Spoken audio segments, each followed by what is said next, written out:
For marketing and social media, there is two parts to it. So one part is creating the content and sharing it with all of your platforms. And then the second part is making sure your users are interacting and seeing it.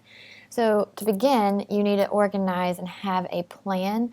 And so there are different ways to do that. They actually make books and they make websites and different apps and programs to help you organize your social media. But the easiest and for me, and also free, is Google Sheets. So I use Google Sheets and create a calendar like this, and then I use the little notes block. I use the notes feature to actually add, this is what I copy and paste over to the social media accounts when I send that out. So here's like my script, and then also little reminders for what the SM is for social media, and then website things that I need to do. And up here for the date, I write what is kind of happening. This is what goes out on that date, or just as a reminder. That then helps me back plan. So if I see feeder focus is on the 15th, then I need to say a reminder goes here 1 week out, 2 weeks out, 3 weeks out. So having those helps me see how far out, it helps me plan.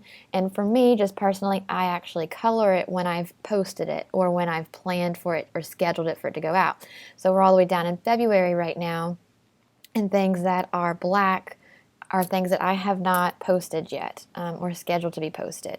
So I just color them. So blue for website, green for social media, and then our Facebook Workplace. So that is one way you can schedule and kind of plan and work everything out. You do want to have things a couple times a day because of the way things pop up on social media, and you can see sometimes I put the times on here as well.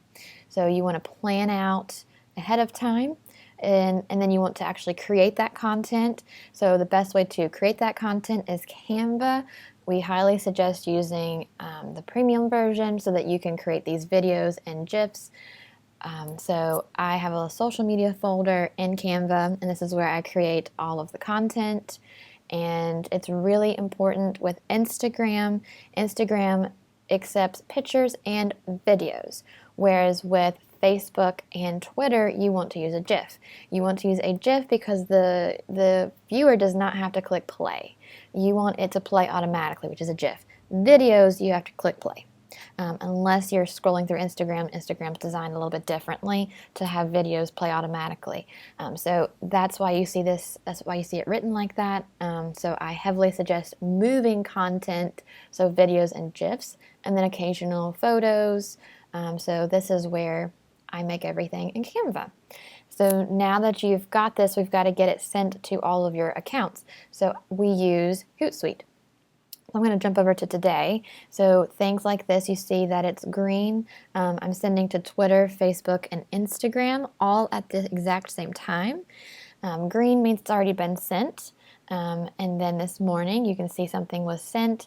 You can see here, like I said, Instagram has to be a video, whereas Twitter and Facebook are GIFs. So I've got something scheduled for this afternoon, which means at 2:30, I do not have to log on and send. So if I'm in a meeting or something else, it's going to send automatically to these three platforms. So I'm going to go to next week. Next week, you see these are gray because they are sitting here ready, but they haven't been scheduled, they haven't been sent. So at any time, you can create a new post, and you select your social media accounts. So if I just want to send something to Twitter and not the other accounts, I can. So you select all the accounts that you want. You can add all the other social networks that you may have. And yes, you can see that I have Instagram Business, so you can apply for that. It's pretty easy, quick steps to do that. That allows you a couple little things with Instagram. So you select your social media accounts, and then here's where you can schedule. You're allowed to schedule 30 for free. So I only schedule 30 at a time, but if you noticed on here all the way out to May, I've already colored things green. That's because it's living here on Hootsuite, but it's not scheduled. So these are drafts, but I can have 30 things scheduled at a time. Only have 4 things scheduled at the moment. So I actually need to come in here and schedule these for Monday. So what's really nice is I copy and paste everything from the spreadsheet, because remember I have the message here, and then I copy and paste it over to here, and it's all just sitting here ready to go.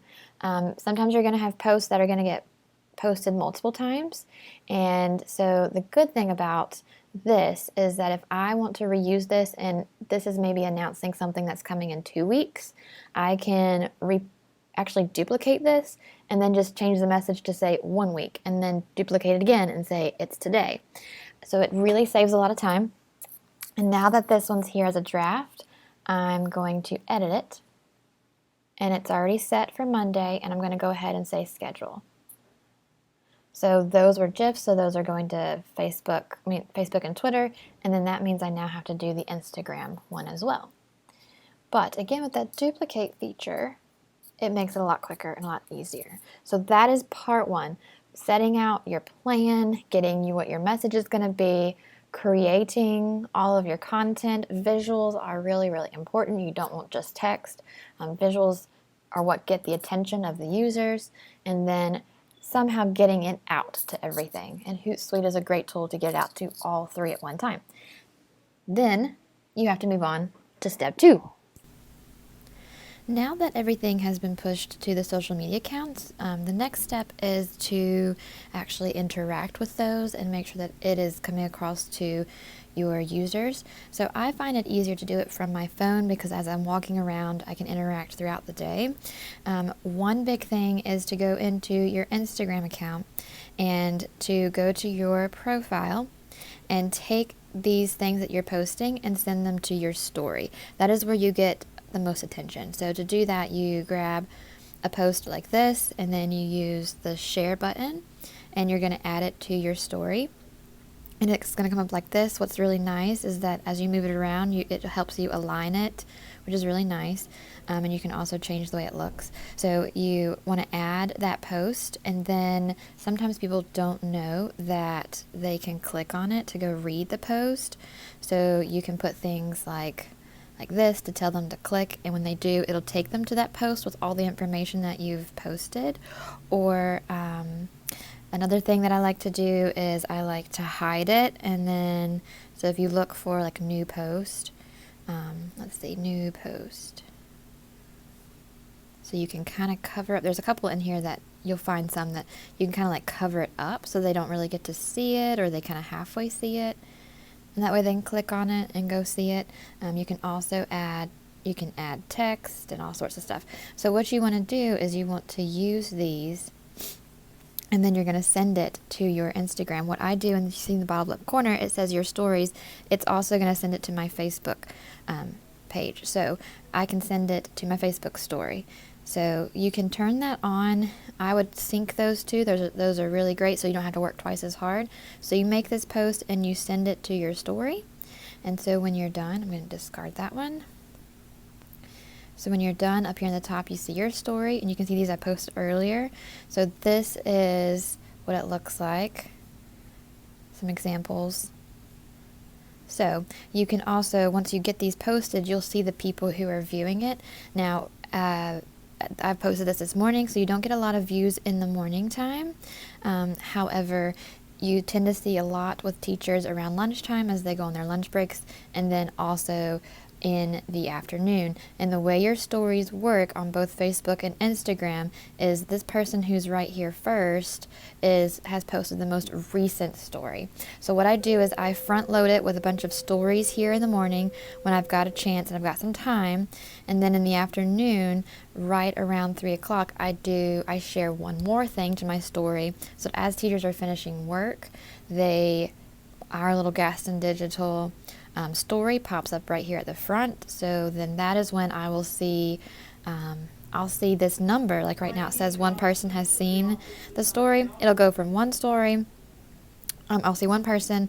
Around lunchtime I'll probably get around maybe 10 or so.